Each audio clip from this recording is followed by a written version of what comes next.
let's look at the question together. In a ripple tank experiment, a vibrating plate is used to generate ripples in the water.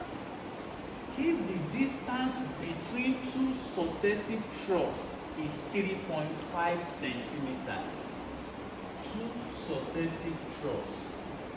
When you talk about distance between two successive troughs, that's wavelength. So we can use lambda to represent our wavelength, which is 3.5 centimeters.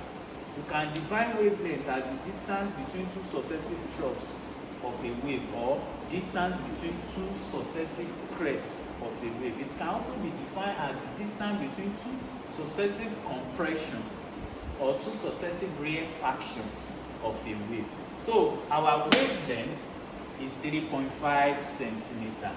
Let's continue with the question. And the wave travels a distance 31.5 centimeters. That's distance traveled by the wave. Students used to mix up wavelength and distance traveled by a wave. There is a big difference between the distance traveled by a wave and the wavelength. So here, our distance traveled by the wave, which we are using small letter d to represent, is 31.5 centimeters. In 1.5 seconds, that means it covers this distance in 1.5 seconds. That's time taken to cover distance, small letter t, which is 1.5 seconds, not period. There is difference between period of a wave and time taken by a wave to cover a particular distance. So we are going to be using small letter t to represent the time taken to cover the distance, which is 1.5 seconds. Now, let's continue. Calculate the frequency of the vibrator. So we are finding the frequency, which is f. Now, looking at this question, the parameters given, or that we have, or that we call out from the question, is we have the wavelength, 3.5 centimeters.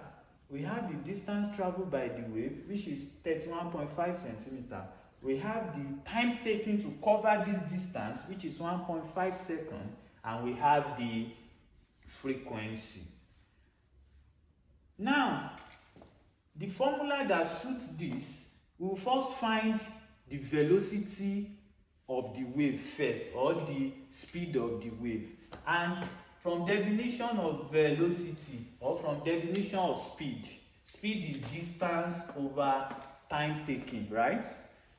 And our speed now will be equals to, the distance is 31.5 over the time taken, which is 1.5. So the speed of the wave will now be, we are going to divide this 31.5 divided by 1.5. I have 21 here. That's 21 centimeters per second, because we did not convert the distance to meter. And the reason why I did not convert it to meter is because the wavelength is also in centimeter. So that means our speed will be 21 centimeters per second. After that, don't forget, it's not the speed of the wave we have to calculate. We have to calculate the frequency. We can now use the general wave equation now to calculate the frequency. You know, general wave equation, which is also the relationship between speed of wave, frequency of wave, and the wavelength, is V is equals to F lambda. Don't forget, we already have our wavelength, which is 3.5 centimeters. We've calculated our speed of the wave, which is 21 centimeters per second, from this formula, or using this formula, which is V is equals to D over T.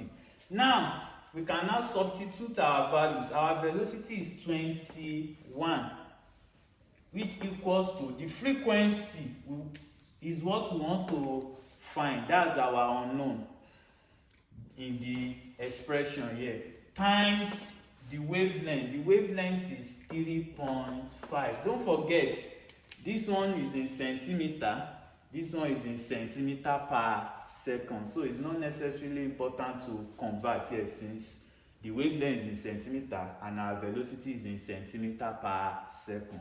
Now, if you make frequency the subject of the formula now, that means we are going to be dividing both sides by 3.5. And if I divide both sides by 3.5 now, I'm going to have my frequency to be 21 over 3.5. Then if we calculate that, 21 divided by 3.5, that gives me 6.0 Hz, which makes the correct answer in the option to be C.